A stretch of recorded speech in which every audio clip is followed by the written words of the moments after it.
to help them achieve a comfortable retirement. Sounds like a big responsibility. You must make big commissions then, right? No, we don't sell commission-based products. We have one single transparent fee that's structured so we do better when our clients do better. Visit FisherInvestments.com to find out why investors like you are switching to us. Fisher Investments, clearly different money management. Investing in securities involves the risk of loss.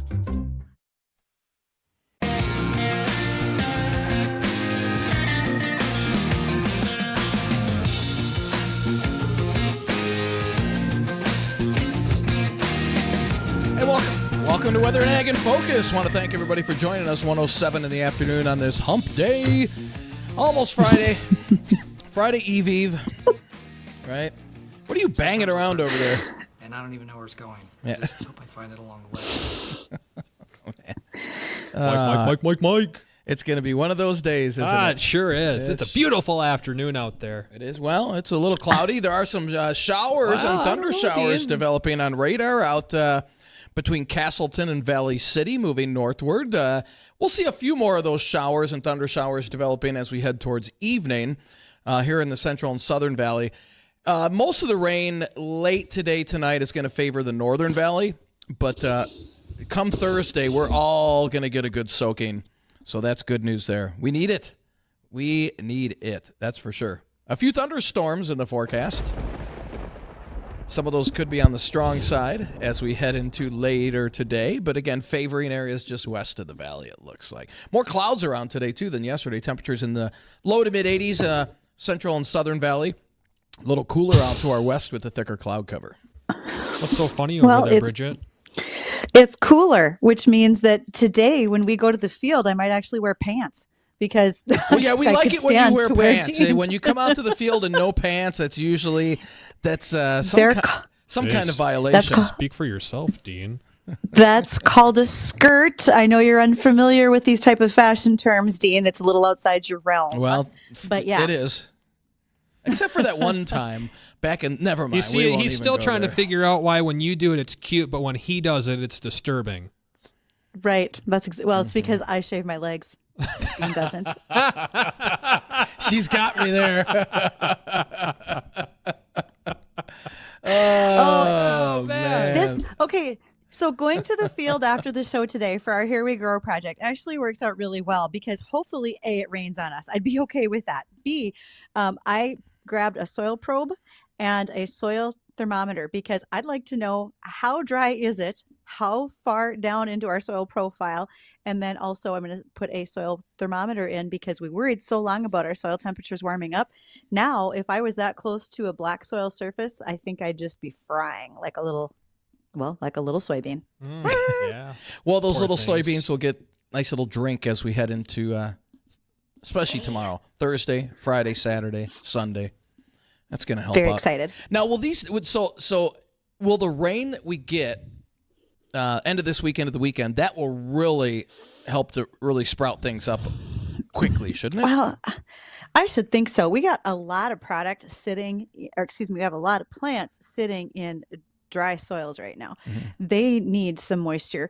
And there are still herbicides that got put on early that really didn't get any rainfall on them, so they would still activate. There still is potential for them to, maybe they won't have 100% control, but you could still get 60-70% control out of that with some rainfall for activation. I saw some people spraying on my way down today. I saw a lot spraying when I was driving today. Of 29. Yeah. Yep. Between Hillsboro and Hunter, there were quite a number of sprayers going. Wind temperatures are down. Remember, we like to make sure that we are somewhere between 3 and 10 miles an hour, depending on the herbicide or other products that we're using. A little strong for that this afternoon, but on my way down to when I went down to pick up my son down in Omaha, but what a difference in the crops once you get into, let's say, south of Watertown, especially down towards Sioux Falls and into Iowa, Nebraska. Their crops are doing really good. I mean, the corn was already, it looked like, I didn't get out in the field, but it was up to almost the hips, pretty close to it. Yeah. Oh, that's great. Yeah. I'd say it's taller than you think. Now, I did have some tweets last night from folks around like Mitchell, South Dakota, where they do feel it's a lot drier. They have already had some crop adjusters coming out and looking at crop. because they're concerned they're just not going to be able to take it all to yield. And in fact, they're starting to look for other sources for hay so they can have some feed for cattle, et cetera. So if you're in the market to sell some hay and you've got a couple, 3 cuttings this year, you're probably going to have some places that you're going to be able to sell. So there's good news there. That is good news. Yeah. Yes. But yeah, yeah, we had a listener question yesterday. I don't know if you got that information on hand, but someone was We wondering what the difference was between a grasshopper and a locust.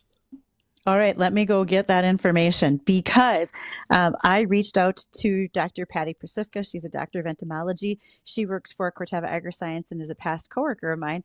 And I love it when you just happen to know an entomologist, just like off the top of your head. Right. And here's Patty's answer. She said, locusts are a type of grasshopper, but not all grasshoppers are locusts. There are some locusts in North Dakota, but most grasshoppers in North Dakota aren't locusts. Both can do significant damage if they're there in large numbers. So basically, she said the locust is a type of grasshopper, but we don't see them everywhere. We probably don't have them in North Dakota. She didn't specify what the main difference is. I don't know if it'd just be like size or.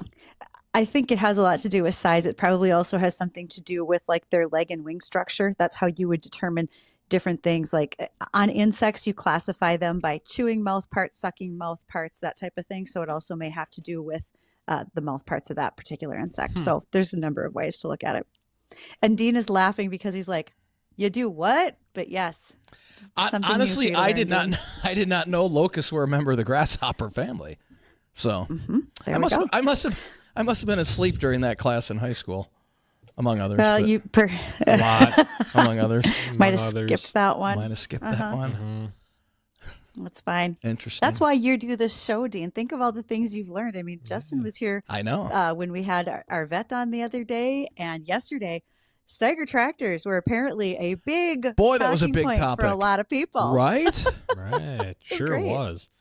And I think we got a phone call coming. No, we don't. They just dropped. Never mind. Had a phone call. Never mind that one. But hey, that's a good little reminder. You want to join in on the conversation, be a part of the show. 701-293-9000 is the Red Wing Shoes phone line, or you can always reach us via email at weatherorag@flagfamily.com. And also we do live stream each and every single day on YouTube Live, Facebook Live, and Acres TV as well. You can get in on some of the shenanigans behind the scenes, and there's many of them. There's too many of them. Okay, so y'all been talking about bugs. I got one for you. All righty. Okay, so we know that ladybugs are beneficial insects out in your garden. People will like to see them because they can eat other pests, primarily aphids. But they're not the same as the Asian lady beetles that people see in the fall after our soybeans get harvested. Asian lady beetles tend to show up when there is a high population of soybean aphids. Aphids are tiny little structures. They have little legs. They have little sucking mouth parts. They like to clamp onto a soybean, suck the sap out of it. It's like literally sucking the life juice out of a soybean plant. Asian lady beetles are the ones that come in. They eat the aphids. After the soybeans are combined, then they all like to go hang out at your house, like literally on the siding and around the driveway. They're all over in the fall. I know. They're everywhere. Inside the house. But they're not. They are, but they're not the same as a ladybug. Now, both bugs just have voracious appetites, and a ladybug can eat about 50 aphids a day or 5,000 aphids in their lifetime. And there are gardening catalogs that will suggest that you buy ladybugs to bring back to your garden. Don't do that. See, ladybugs only eat aphids, as we said. They get advertised to eat cabbage worms, potato beetles, cutworms, but they can't. They don't ingest those. So really, you're spending money on something that's not going to work. But also, lady beetles tend to be in the western part of the U.S., and they get a fat layer in their body. So I guess I've never seen a fat lady beetle, but I'll look out for them in a ladybug. And then they go to hibernate, and they do it in clusters of about up to 40 million ladybugs.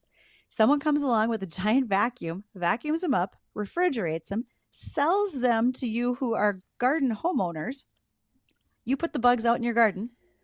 Bugs wake up, these ladybugs, and they're like, hey, this isn't where I was. So they try to fly back. So what happens is they burn up their fat layer. They don't lay eggs. They don't eat any of the aphids they were supposed to eat. And only about 5% of them are still there after 48 hours. So these lady beetles basically suck the life out of a soybean. The Aphids. soybean aphid Aphids. does. And It's then funny a 'cause beetle would eat them. Okay, because in college I dated this lady that had a Beetle, Volkswagen, and she sucked the life right out of you too. I wonder if she's any relation to no? Do I get a rim No, shot on I that, think- Justin? There we go. Okay. Stop encouraging him. What in the world just happened?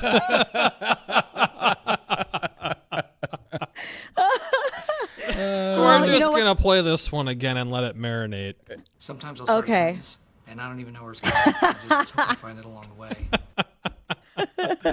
Well, Yeah, the no, that's a news good is- story. We'll have to talk Yeah, about we'll that a ta- little bit more when we'll we talk come about that back. later. And Bridget, Yes. we have a special guest coming up here after the break. You want to introduce him? That poor man has been sitting there having to watch this whole train wreck in the studio. So that is Max Steffes. He's with Steffes Auctions and land and equipment auctions. Those are going to be up next. We'll talk about those items when we come back. Do you know what the all-time hottest recorded temperature in North Dakota is? No, what is it? 121 degrees, registered in Steele, North Dakota. Guess what the all-time lowest registered temperature in North Dakota is? I'm guessing maybe super cold? Partial, North Dakota holds the record for the lowest temperature of 60 degrees below zero, and that's without the wind chill. Brr. That's a real temperature swing. 60 below zero to 121 degrees. That's why the Window and Door store carries windows and doors built for North Dakota weather. I'm Jaden. And I'm Andrew, the manager of the Window and Door store in Fargo. No matter how old your home is, no matter what design your home is, and no matter how many windows you want to replace, we're the folks to call. The Window and Door store will give you a lifetime guarantee on the installation of your windows. No matter where or when you want to meet. We'll be happy to show you window and door options and give you a no obligation, no pressure estimate. The Window and Door store in Fargo. Better windows, better doors. News Talk Radio 970 WDAY. Hi, meteorologist Justin Storm. Every afternoon, my forecasts let you know how the afternoon weather is going to go and that all-important ride home from work. In all 4 seasons, that's the reason you listen. Weather changes fast, and I'll give you the current conditions as well as what the evening will look like so you can make decisions on the plans you've made. Don't forget Weather and Ag Radio every day at 1 p.m. right here on WDAY. Your wellness is within reach with Hot Spring Spas and pool tables too. Enjoy every day made better with a Hot Spring Spa, in stock and ready to deliver today. For less than $99 per month, you can be physically better below the water, mentally better above the water, and relationally better beyond the water. Stop thinking about it and just do it. You'll be glad you did. Already have a hot tub? Trade up to a new saltwater hot tub and receive an extra $1,500. Wellness, every day made better. Hot Spring Spas and pool tables too. West Fargo, Grand Forks, Bismarck. Hey, this is Shane with Irie Insurance. To get the splash, you risk the crash. To get the zoom, you risk the boom. Oh my, look out! Whoa! So, all you water lovers, make sure that you're covered. Come see us. Protect your assets and put your mind at ease with quality recreational coverage from Irie Insurance. We've got the policy you need at a price you can afford, so you can brave the waves and enjoy the waters worry-free. Visit us at IrieInsurance.com. They'll have you laughing right along with them. They're Bonnie and Friends. You're going to complain about my 7-layer bars? Uh-oh. I look at it and I see it looks like ground beef and cheese to me. Ty, you're going to be getting married here. Rule number 1, when a woman cooks for you or she brings something to you, never, ever complain. And believe me, they remember. Yes, we do. Bonnie and Friends. Catch them weekday mornings beginning at 5. It's the Coffee Club with Janae and Ronnie. The car's gone wild. If you ask, I was going to say, if you end up asking to see somebody's camshaft, you're going to get smacked. So, yeah. They don't do it on a hot day. Right. There's no leather seats out there. Yes, exactly. I can't even talk right now.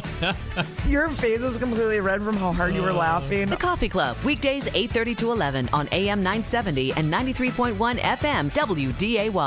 What do eyewear and weather have in common? Join us for the Aspire Optical Eye on the Sky weekly weather forecast to find out. Each Tuesday morning, Dean Wysocki, Justin Storm, and myself, Ashley Freeborn, owner of Aspire Optical, will bring you the 7-day forecast. You never know where we'll be or how it will be presented, but we promise to bring you the most accurate forecast this side of the Red River. And learn how you can save big on eyewear from Aspire Optical. Watch the Aspire Optical Eye on the Sky weekly weather forecast on our Facebook, YouTube, and Twitter pages. Trust us, this is weather and eyewear like you've never seen.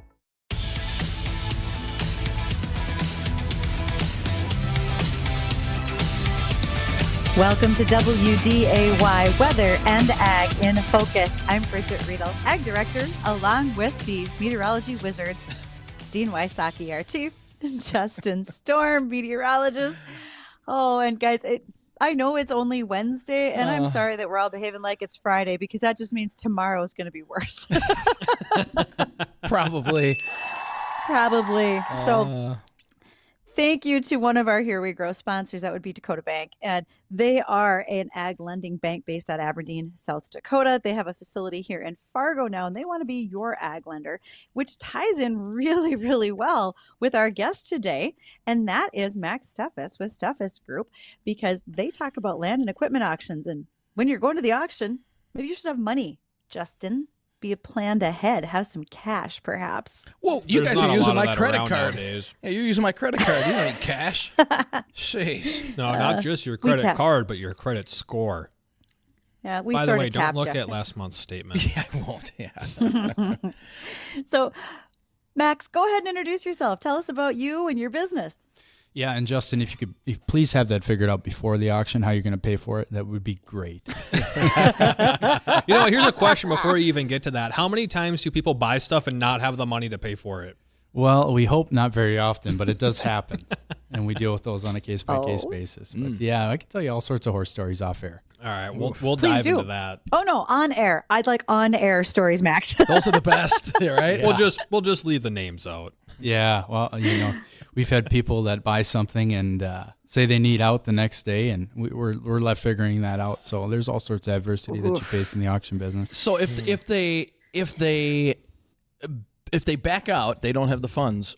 Would the next bidder get it, or the person that bidded right before them get the land, get the option to purchase it? Yeah, and like I said, in those individual circumstances, you're going to navigate those waters on a per diem basis, and every scenario is different. But that would be a good place to start, would be with the contending bidder. Okay. Well, okay, so Max, you guys, as we've been discussing, land and equipment, but tell us more about Steffes Group. And I don't think this is your first go around being an auctioneer. No, it's not. So I'm a third-generation auctioneer. The Steffes Group, Steffes Auctioneers, was founded by my grandfather, Robert Steffes, Bob Steffes, in Arthur, North Dakota. And we've been selling land and the equipment to farm it, construction equipment, a whole lot more since that time. So last year we did 670 auctions in 12 states. We get around a little bit. And today was one of those busy days. You know, we had 5 auction events just today, 14 this week. So it's been a busy week for us. Mm-hmm. How many of those are live versus online that you were doing just today? So today there wasn't actually a single live auction. Tomorrow we're going to be in Manville, North Dakota for an estate auction. But today they were all online only. Now, I believe it was it last month or last year? I can't even remember. I don't know. But anyway, down in Iowa, Bridgette, I hope maybe you can refresh my memory. Fall. Was it last fall? Where some land went down there it was a record amount of money that it was auctioned off for.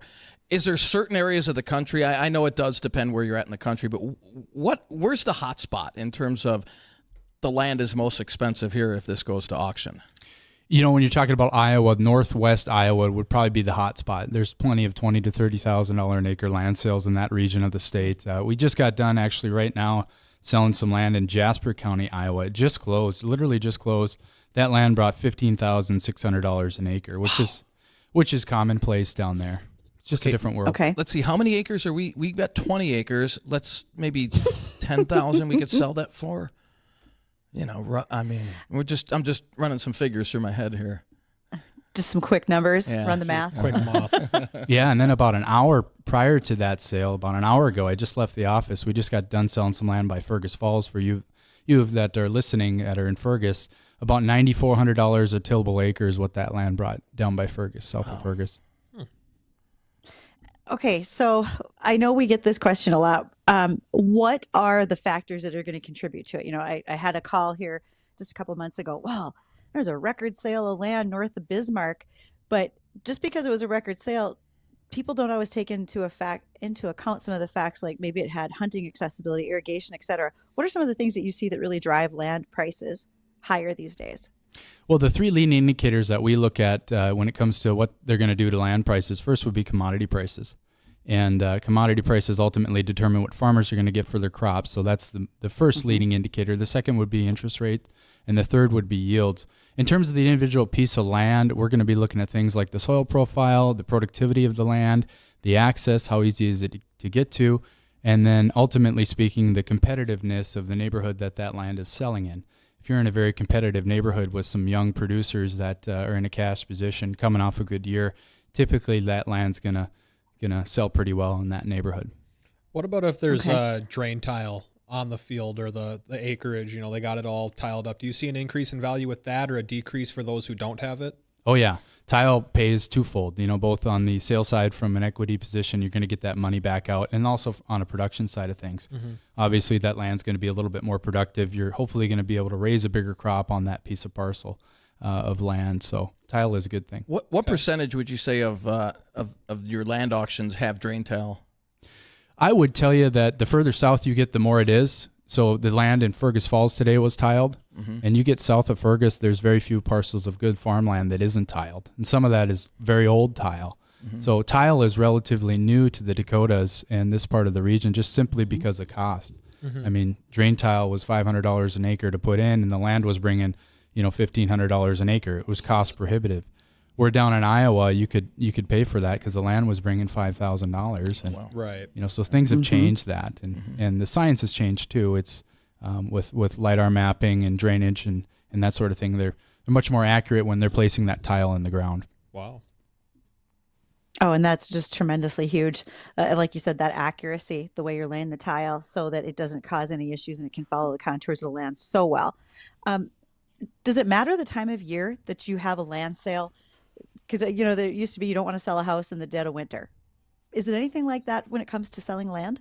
Yeah, good question, Bridgette. So we always tell sellers that most land is sold after the crop has been harvested and before it's planted. So those are typically the best times of the year and where most of the land is traded hands. Of course, we're kind of in a window after planting season has occurred, and there's a window all the way until about the 4th of July.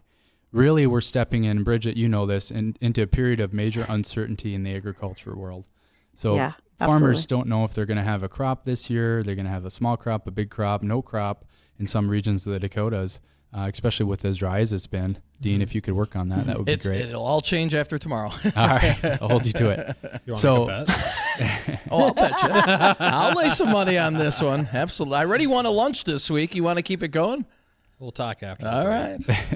So we need a rain, and as a product of that uncertainty that typically approaches this time of year, the weather markets and whatnot, we slow down with our land sales, and they'll usually heat up after the crop has been made, hopefully in August. So the major land selling season will begin again in about September 1. But in today's world with internet bidding, you could have a land auction 12 months out of the year and probably be okay, especially in this market that we're in now. Mm-hmm. I see.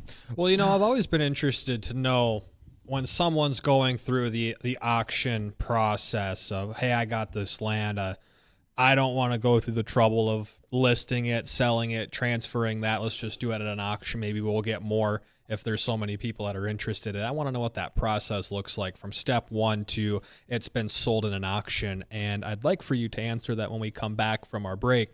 And if you want to join in on this conversation, ask any questions, 701-293-9000 is the Red Wing Shoes phone line. Or always, you can also send us questions or comments via email to weatherorag@flagfamily.com. Stay tuned. We'll be right back. At Fisher Investments, we do things differently, and other money managers don't understand why. Because our way works great for us. But it may not work for your clients.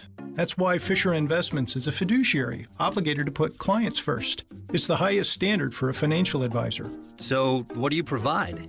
Cookie-cutter portfolios like the rest of us? No cookie-cutter portfolios here. Fisher Investments tailors portfolios to meet each client's goals and needs.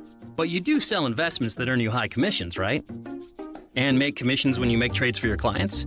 No, Fisher Investments doesn't sell any commission investment products, and we never earn commissions on trades. So what's in it for you? Fisher Investments fees are structured so we do better when our clients do better. When it comes to helping clients achieve a comfortable retirement, we're clearly different. Visit FisherInvestments.com to find out why investors like you switch to us. Fisher Investments, clearly different money management. Investments in securities involve the risk of loss. Adopt US Kids presents What to Expect When You're Expecting a Teenager. Learning the lingo. GOAT, G-O-A-T, acronym, stands for Greatest of All Time. As in, spaghetti sandwiches for dinner? They're my fave. Dad, you're the GOAT. You don't have to speak teen to be a perfect parent. Thousands of teens in foster care will love you just the same. Visit adoptuskids.org. Brought to you by the U.S. Department of Health and Human Services, Adopt U.S. Kids, and the Ad Council.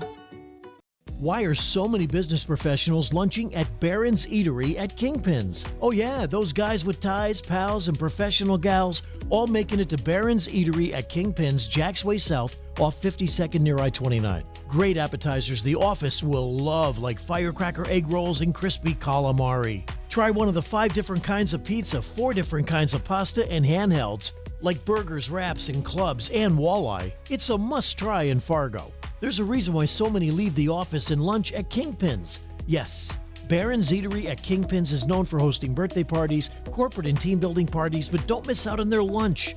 Amazing salads and soups if you're eating right or just want to keep it light. And the dessert menu is to die for. S'mores, and try their raspberry donut cheesecake, wow. Barron's Eatery at Kingpins, Jack's Way South, east of I-29. It's a must-try for a business lunch. Go to lunch@barrons.com. Hyperbaric oxygen treatment is here now. It can show improvements inside and outside your body. It can affect the aging of blood cells. It can help you repair skin, smooth fine lines and wrinkles. This treatment can help you feel younger by providing your muscles and joints with more oxygen and improved circulation. Find out what it can do for you at SwansonHyperbarics.com. SwansonHyperbarics.com. Call for an appointment, 929-3930, 25th Street, Fargo. SwansonHyperbarics.com. Three Lions Pub is a place for ladies every Friday and Saturday night. On Saturday, ladies get $1, you call it. There's a drawing for relaxing products from Nature's Therapy. Bring your better half for the Friday night date night deal. 2 meals and a bottle of wine for $35. There's also a variety of beer on tap. Lunch is back 7 days a week, 11 to 3. And all first responders, military, and seniors save 15% every day. Friends, food, and fun at Three Lions Pub on 13th Avenue in West Fargo. Rev up your engines for Track Talk with Jason Berg, the ultimate racing radio show every Monday night at 6:30 on WDAY Radio. From the hottest drivers, latest racing news and analysis, to recaps of the best dirt track races in the region. All live from O'Kelly's Bar and Grill. If the dirt's flying, you can bet Jason Berg is covering it.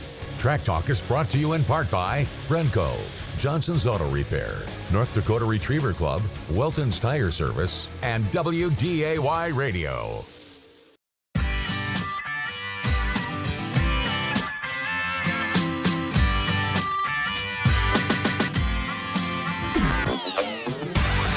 And welcome back to Weather and Ag in Focus. 135 this afternoon. Temperatures outside are near 86 degrees. Wind out of the west at 7 miles an hour. We'll be tracking some showers and storms later on in the day. We'll take a look at that forecast coming up here in just a little bit. We're rejoining our conversation with Max Steffes of Steffes Auctions and Steffes Group. If you want to join in on our conversation, 701-293-9000, or you can reach us via email at weatherorag@flagfamily.com. Get your questions answered. I'm sure Max would be more than willing to get those answered for you. And where we were teasing with before we went to our last break there is, what does the whole auctioneer process look like? Maybe this is something I'm interested in doing, but I have no idea what step one is going to be. So, Max, what is that process going to look like? If I say I have some land, I don't want to sell it, I'm going to give it to you guys. So I got to sign some paperwork, of course, I'm sure. But what's that process look like from, I think I'm going to auction this off to, all right, it just sold at auction? Yeah, well, good question, Justin. So initially, we're going to have a conversation, whether it's on the phone or in person at our office, and understand who it is that we're dealing with, what the circumstances that have precipitated that conversation are. Maybe it's a death in the family. Maybe it's something you've owned for a number of years. Maybe you're a farmer and you need to raise some cash. We're going to sit down and understand those circumstances. And then from there, we're going to understand the piece of land that you're talking about and diagnose that in terms of how we're going to raise as much money as we possibly can for you as a seller and maximize our returns. And that it might involve some tract divisions. That might involve a whole plethora of different avenues, a live on site versus a timed online sale, those conversations. We're really going to walk you through that and have those conversations. And then from there, hopefully agree to a plan. And typically speaking, we need 30 days to do our job and to have an auction sale and to advertise that piece of land. And then the easy part actually is the auction day. 90% of our work is done prior to that auction day, believe it or not. So is there, if you're selling a house or you're auctioning off a house, there's things you do to the house before you end up selling it, whether, the carpet's nasty, let's put new carpet in, throw some new paint on the walls, or to replace the vanity in the bathroom, see if we get an extra couple $1,000 for this house. Is there anything you can do with equipment or land that you can do ahead of time that might fetch you a little bit of extra money in the end game? Yeah, so on the equipment side, we want to spend $1 to make $1.50, and those money-making repairs that we talk about, changing batteries, making sure that there's a quarter tank of gas in the piece of equipment that you're going to sell, those are the things that you can be doing. Obviously, washing the machinery, being sure that it's shown in its best light, those are very important details that we get involved with, and also our sellers will help with. But on the land side, you want to mow the ditches, you want to be sure that the land shows well, and really think like a buyer. If I were going to be buying that piece of land, if I were going to buy that house, if I were going to buy that piece of land, what would I want to see as a buyer when I drove by that? Right. And I think once you think that way, you find your answers. Hey, Max, we've got an email question here to ask Max about the auctioneer's chant. I'm guessing that's like, all right, we have 10,000 here, we got 11,000, 11,000 over here. You're good at that. Let's just give you one of those. Yeah. So the auctioneer's chant, good question. So they actually send you to auction school for 7 or 10 days, depending on where you go. Do they really? 710? 710? No, 7 or 10. I thought you said 710. No. Wow, that's man. a very exact number, yeah. Purgatory for 710 days. No, so at auction school, they teach you tongue twisters, they teach you number scales, they really allow you to lace together a chant. And us auctioneers, we call our bid call a chant. And then from there, you go home and you have the groundwork for what it is that will hopefully be an adequate chant down the road. And some of the kids that go to auction school, it's like, what the heck are you even here for? You already got a chant. You sound really nice. And like me, it took practice. And I'll never forget the first lot that I sold at Ag Iron in West Fargo, 10, 12 years ago. My dad slapped me on the back and said, yep, Max, another 9,000 lots and you'll have something. I mean, you really got to practice. And that's the truth. Aw, Dad. I know, right? So is there, because that's iconic. I mean, you think of auctions, that's the first thing everybody thinks of. Is there a particular reason why that's the standard to do? Or, you know what I'm trying to get there? Like, why is it like that? Not just, all right, we got a bid there. You're going to go 12,000. Is anyone bidding more than that? Is it just the excitement that it brings to the crowd? Or? Well, speed. And, you compare and contrast a Christie's art auction to what we do on a farm equipment auction. So Christie's is going to sell 10 lots an hour. So 10 pieces of art in an hour. And us at a farm equipment auction, we might sell up to 100 lots an hour. Whoa. Oh, wow. So you need a fast cadence to keep that sale moving along. So you just keep going and, you're busting items out. Yep, and typically speaking, like car auto auctioneers are probably the fastest bid callers. They're selling like 100 lots an hour. Cattle auctioneers are probably anywhere from 60 to 80, and equipment auctioneers are anywhere from 20 to 40, depending on how hard of a day it is. Sure. Yeah. Sure. So it's all about speed. Right. Yep. Cool. Oh, okay. So I have so many questions. We're going to try to fit these all in, Max. First of all, I know that the pandemic changed a lot of things, but where are you at right now with online versus live auctions? Are you doing more online auctions overall versus live? Yeah, so definitely more online. And COVID really accelerated that natural shift that was already occurring to online-only auction sales. It forced a lot of bidders and buyers into that realm, and they've since embraced that method of bidding. There's a lot of bidders that would say, I'm not going to do that online auction crap. I don't like that. I got to go to the sale, and they were forced to bid online. And a lot of those bidders that had that healthy dose of cynicism towards the online auction found out that, hey, this is pretty convenient. This is pretty slick. and that's accelerated everything. Okay, so a follow up to that in an email question. Do you see more sales in state or out of state with your group as well? And is that maybe a shift due to online auctions? Yeah, so we always used to say we're doing more and more in auctions, further and further away for more and more money. Obviously, as Grandpa made a living in Cass County. There was enough farm auction activity to make a living. If we relied on Cass County, we'd go broke. I mean, there's just not that many auction sales in a local vicinity. So it's kind of been a natural growth geographically. And then obviously as our team grew, we grew geographically. So we have 130 employees. And like I said, we did auctions in 12 states last year. So I got another one here for you. Go ahead, Bridgette. You go first. Let me just tap off of an earlier question that Justin had. And that was when you said you need 30 days to do a great job putting on an auction for a customer. And one of our sponsors for Here We Grow is ND Estate Services, and getting land put into trust, having that estate ready to pass on to the next person. And that jogged a question for me. Have you ever had someone come in with you, sit down, say, I'm going to be ready to sell this land, and then you find out you can't, that it was in a trust or somehow locked up in a way like ND Estate Services might have? Has that happened? Oh, absolutely. There's this thing called life estates, and we've had the life estate holder call and want to have an auction and not be able to do that without the remainderman's signature, and they don't know their position. So there's all sorts of those environments. Or you take a call from somebody that says they own the land and they actually don't. They're the beneficiary of a trust, and there's a trustee that's put that trust together that has the authority to sell. All right, so here's a situation. And I want you to tell me if this has happened, and if it has, what the outcome or the resolution of it was. Have you ever auctioned off equipment or property and it sells, and you sell it to somebody, but it can't be sold to them? Like they pay for it, they purchase it, but you can't get the title transfers or whatever because of maybe a situation like you just mentioned that this person didn't actually own the property that they just put up for auction that someone's paying for. Yeah, so never. No. That's never happened where, and we're doing our due diligence in advance to make sure that we have good and free marketable title to that property. Right. There has been instances where we're unable to do that. There's title issues, title defects to that piece of property, and we cannot cure those defects within the allotted time frame to close that transaction.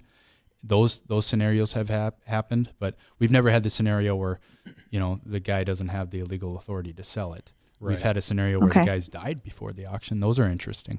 Oh, so what happens there? Do you have to, does it have to get brought down to the next of kin or whatever, and then they have to agree to sell it? Or what happens in that situation? Yeah, so Ken Rusted over by Rose Glen tragically died a week prior to his auction, and luckily the daughter, the beneficiary of his estate, was involved, and we were able to address that. But there's been times where we've had to cancel sales because of that. No. Wow. Yeah. And now, Max, you said you have how many people that work with you? 130. 130. Is there a big need for auctioneers? And to follow up that question, once you get, let's say somebody wants to apply to be an auctioneer, how many of them don't get out of the 7 to 10 day schooling they have to go to? They have to go for 710 days. 710 days. A little over 2 years more practice. I mean, is there a lot of need, and are you guys hiring, or is there? Yeah, there is. And auctioneers are very important when it comes to rural America. We bring buyers and sellers together. And, from a farmer, that's the way that they exit a lot of times. They've got all these assets that they've accumulated over their lifetime of work, and the auction method of marketing from an equipment standpoint has always been the preferred method. So there's a big demand and a need from a rural America's perspective for our profession and our duties. And, as this wealth transfer goes on with the baby boomers are dying, there's a tremendous amount of wealth that they own. That wealth is being transferred, and there's a lot of heirs to those baby boomers that are inheriting maybe a half section of land. They own it 5 ways undivided with their brothers and sisters, and they're pushing 60, 50 years old, whatever, and they elect to sell. So there's a need for our services from that perspective as well. I got 2 emailer questions for you, and the first one is, have you noticed or seen, whether with your group or auctioneers as a whole, a decrease in the amount of auctions or things coming to auctions due to the internet, Craigslist, Facebook Marketplace? you can just throw a for sale thing anywhere on the internet and you could sell it yourself. Is that affecting the business at all, or are you not really seeing it take a hit? No, I think a lot of that's transferred from the classified publications, which were always there, to Facebook Marketplace. Red River Valley Man's Barter is the one that everybody follows around here. There's people that advertise tractors and stuff. And the old saying is, if you know what you want for it, what do you need us for? Right. So we actually encourage that. If there's somebody that calls that says, I've got a tractor and I need $100 for it and we think it's worth $90, well, great. Call us in 6 months when you don't get your $100. And you might. You might. But we don't need any more practice in that regard. So. I see. And here was the other one. Do you ever get any land or stuff coming from, the DNRs or whatnot? If they seize property, do they come to you guys to help auction it off, or do they kind of do things on their own? So around here, like the Minnesota DNR has, I believe they participate in the state fleet auction, and I think Minnesota has their own platform that they do that on. North Dakota, a lot of the law enforcement agencies, there's a state vehicle auction, and they'll participate in that. That's a good question. All right. So I've got one more for you, Max. And maybe I don't see this as often as I did when I was a kid, but you would see some auctioneers use the title Colonel. Why? What does that mean in your world? So that's a moniker that you can, once you pass auction school, you can put that after your name. And there's some old school auctioneers that it's, literally COL period after their name. Yeah. And there's a story, I think it goes back to the Civil War, if I remember right. Paul Bear, my auction teacher, would kill me right now for not remembering the story. But there's a story behind it, why auctioneers are called colonels. And that's kind of gone away. I think it's kind of cheesy, but I don't know. So was the late, great Colonel Sanders not just known for selling some good chicken, but also some I don't know if he was an auctioneer. I don't think so. I was going to say, as long as it's not like Colonel Clink from Hogan's Heroes. Maybe so. My dad always said the sign of a good auction was how good was the lunch. And so this online auction thing would be tough for him if he couldn't be there to get church lady pies. I am with you, Bridgette. Max, this has been great. If someone wants to get more information about you, the company, the group, where could they go through? Website, social media, anything like that?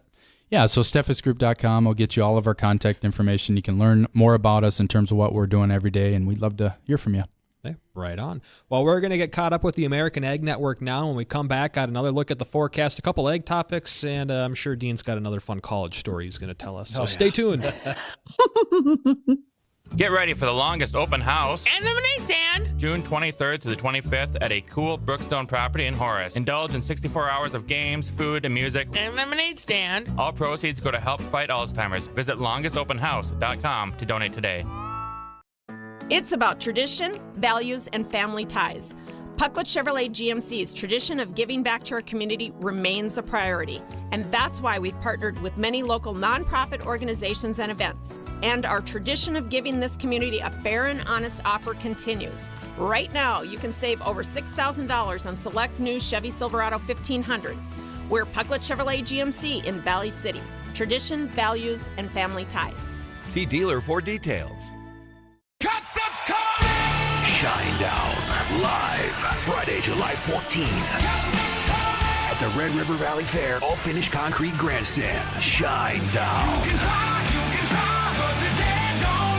Tickets are on sale now. Get yours at redrivervalleyfair.com. Shinedown. Don't miss Shinedown. Produced by Pepper Entertainment.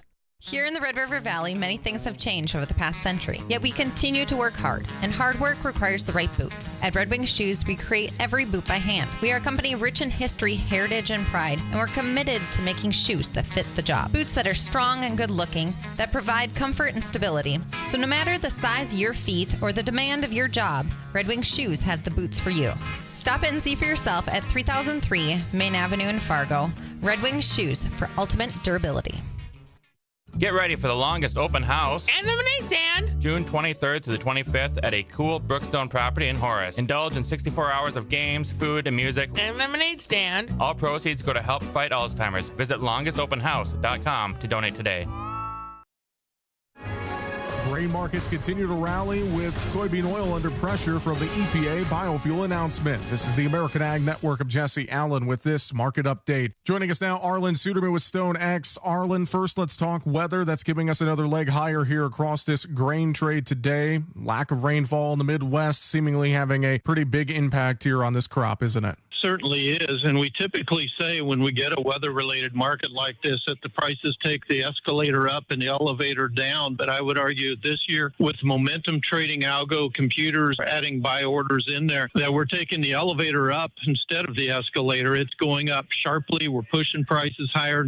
Few traders want to be short this market until they see the extent of the dryness and the extent of the damage that it's going to do to yields, and we won't know that until we actually see the rains improve in the central part of the Midwest. We are seeing rains improve in the eastern Midwest. We're seeing them improve in the western part of the Midwest, but the central part of the Midwest was only getting some scattered thunderstorms that are very light and very far apart, and so the crop ratings are the lowest in that region. Trend is the friend of the speculative trader, and he's taking advantage of that and continuing to pile on buy orders, giving farmers a better opportunity to price this year's crops. On the opposite side, a disappointing EPA announcement about the RFS and blending volumes impacting bean oil here today. What's your thoughts there? It's more psychological than anything. Is it good? No, it is not. But overall, we think things will settle out, and we think that we're going to see production exceed EPA's RVO requirements. But for now, it's having a big psychological impact, selling off of palm oil, canola oil, and soy oil, hitting the limit down on a day when soy meal is exploding higher with soybeans, corn, and wheat. That's Arlen Suderman of StoneX on the American Ag Network.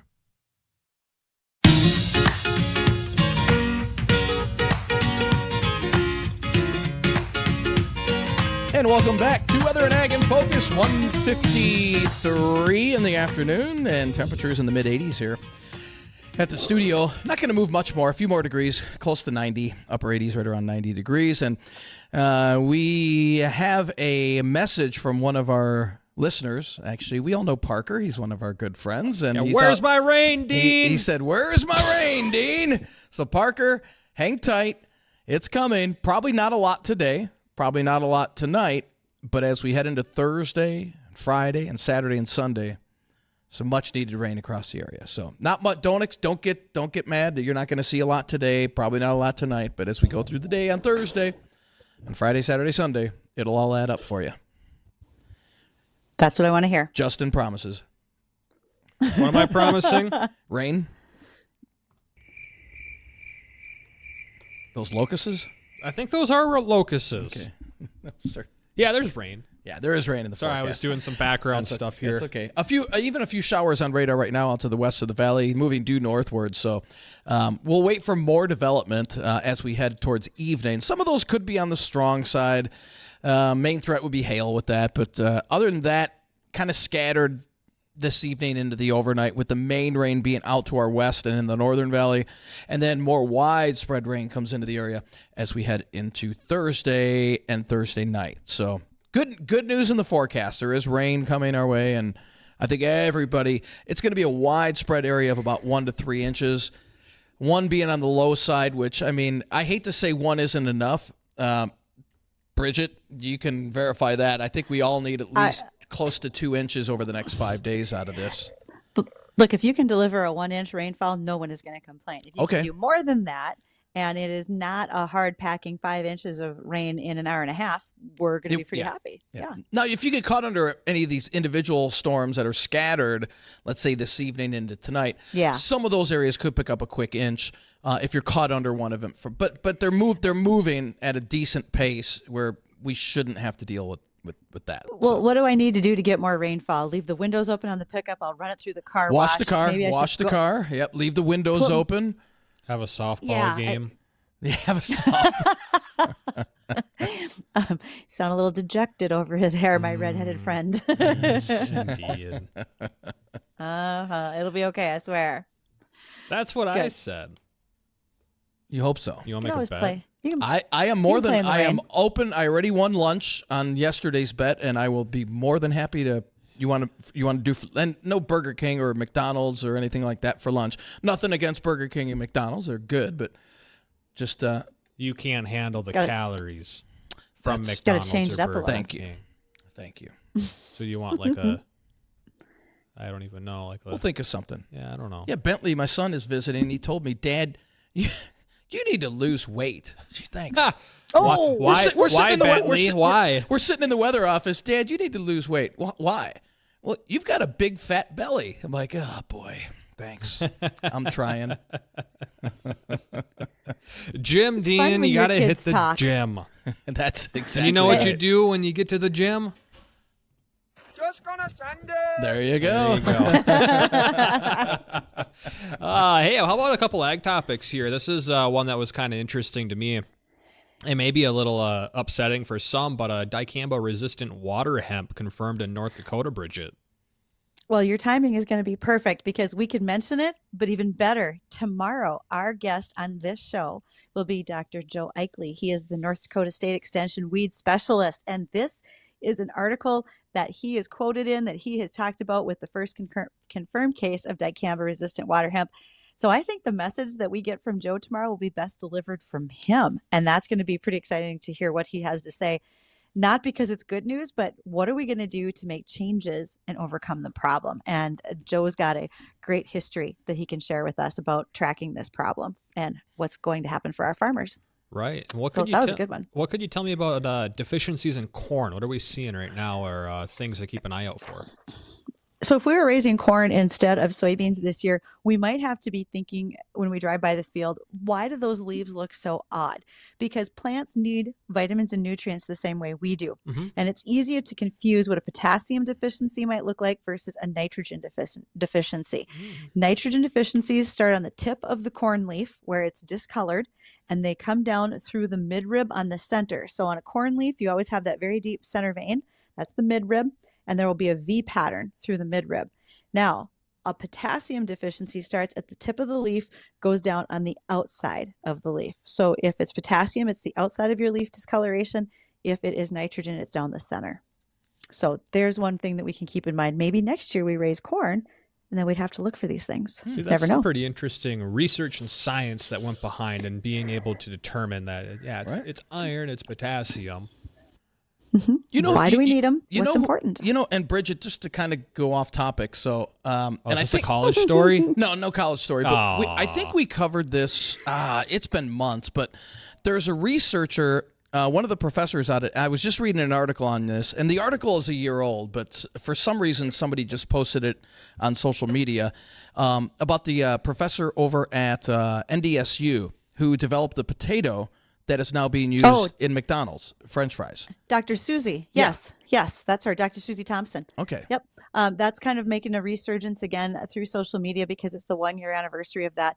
Okay. She helped to develop a potato cultivar specifically at NDSU that is the pride and joy of McDonald's for some of its very best French fries. We need to get her It was on. developed here. Yeah, we need to get her on. I can call Susie. Yeah, sure, no problem. I'd be interested to find out what exactly goes behind it and the testing and all that. That's sure, because it's all got to do with water content, sugars, that kind of thing. Right. So I will reach out to Susie and see what we can find. Perfect. Very interesting. Yeah. Right on. I mean, we all love things McDonald's. to look forward to. We all love McDonald's French We do. fries. Yeah. We do. Fun. Okay, I'll make a note. Okay. All right. Who wants to out? Well, I'll take it home. So, again, rest of the afternoon, scattered showers, most numerous west of the valley and northern valley. But chance of rain overspreads the entire valley as we head into Thursday. That'll be a pretty wet day, and then scattered showers and storms through the weekend. It's going to be a wet one, but we need the moisture. Thanks for joining us here with Weather and Ag in Focus. Have a great rest of your day. The Jay Thomas Show, it's coming up next. AM 970 and FM 93.1, WDAY, Fargo, Moorhead, West Fargo.